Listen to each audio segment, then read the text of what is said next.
Survival. When a Minecraft player looks for a survival server, they will often search for one custom to fit the easy player, a server with convenience such as kits and teleportation commands.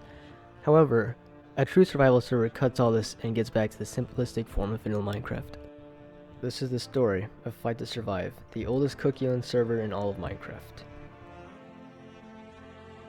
Early this April, I was searching for a new server myself due to the free time gained from quarantine. My brother had found a survival server to play just for a little nostalgic Minecraft. Fight to Survive seemed like a simple enough server, as the name suggests. On day 1, it was the usual. Go outside to spawn, punch trees, make a cave house. At the time, the server had still just been starting up, roughly only 2 weeks before I joined. There were on average 2 to 5 other players online at all times. The only major group I can remember went by the name of the Boys. I'm gonna die! What the? Wait, it actually bans you! My brother and I lived in our starter cave for a couple of days, gathering resources to live off of in order not to die from the hard mode monsters the server had to offer. By day 3, we actually ended up being the second group of players to defeat the Ender Dragon. Without realizing it at the time, we were making history on the server.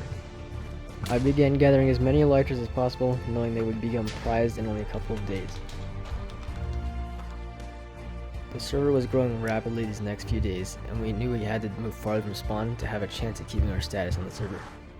Using nether travel, I dug a tunnel out much farther than our cave had been and built my first real house on the server. However, we still experienced one flaw despite the new base being farther. One day, another player found our base. This was back when the player count was slightly smaller, so having someone else find our base way out from spawn was not some little deal. This player, Lord Bean 69, and I ended up sailing on an alliance that would take us all the way into current day, but we will get to that later in the video. My brother and I knew that with the growth of the server still growing exponentially, we would again need a more ideal location for our base. So I decided to join Lord Bean. Bean's base was twice as far as mine was from spawn. I ended up making my own little cave to refugee in. By this point in time, players around the server had been developing several groups and forging god armor to battle and raid with. Bean and I didn't feel we were ready to compete with these other groups quite yet, especially since we only had 2 primary members compared to their larger teams, and so we kept on improving our base. Villager trading hall, creeper farm, agriculture expansion, we were grinding up to compete with only the 2 of us plus the help of some semi-active secondary members.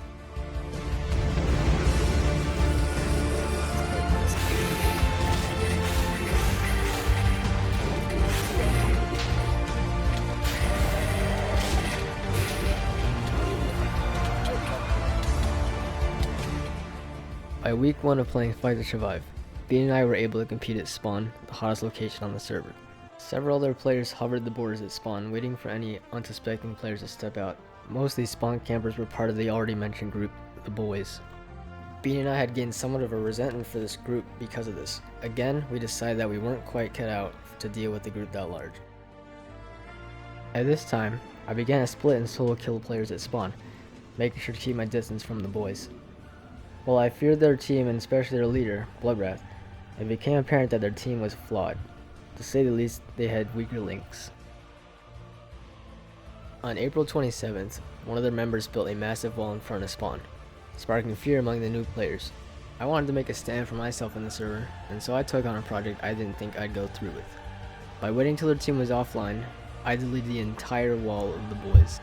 Their team found out that I destroyed the wall, and then they began chasing me harder at spawn, as if I were some trophy they couldn't collect. This power felt good. The next day, another major structure had gone underway near spawn. A canal highway stretching more than 2,000 blocks appeared. This monumental-like structure marked the first major building project from spawn other than the wall. To this day, the canal is still being expanded. One day, while I was out searching for victims, something I never thought would happen occurred. Leader of the Boys, Bloodwrath, told me the location of an easy player and that we could team up on him. The event was a success, and from this point, much was revealed to me about the Boys. They weren't what the server feared them to be, and it turns out their team had actually gained the thought that I was a threat. Bloodwrath wanted change, so to my surprise, he asked me for a secret alliance just between us 2. The rest is history. Blood and I kept this alliance undercover a couple of days. We wanted to devise an ultimate plan to betray the Boys. With some planning and expanding of our secret power alliance, we were ready for a raid on the boys' base. So on April 30th, Bloodwrath, Lord Bean, LaForce, and I, Rasplin, united the boys' base thanks to Blood.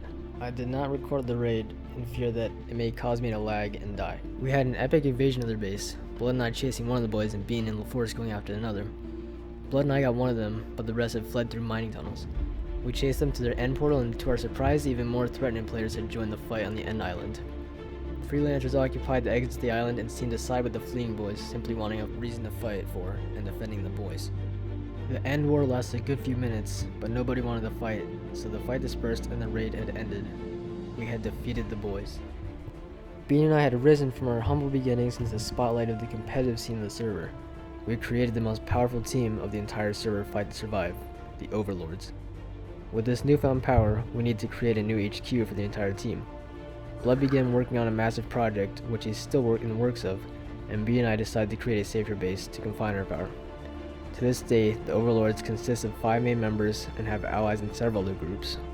Also, from this newfound power, a religion was apparently made honoring me. The first church of Rasplin was made on the backside of Spawn to worship my power. My following had began to multiply over a few days, and my churches popped up around the world. To my knowledge, the cult of Rasplin is the first and only religious occurrence of the server's history.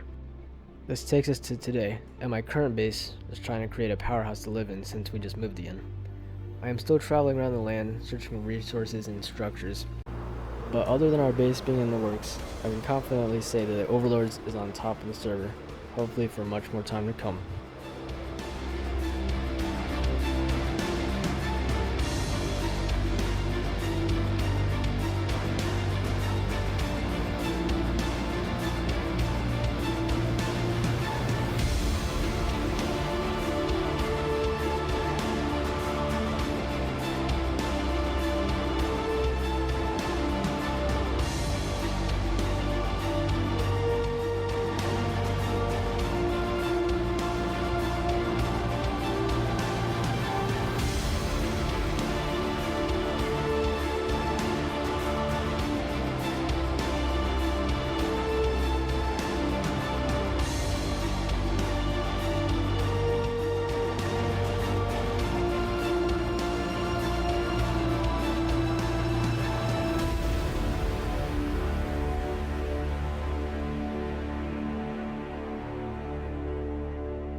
This has been the complete history of Fight to Survive, up from the point I joined to the present, and I expect much more history to come in the future.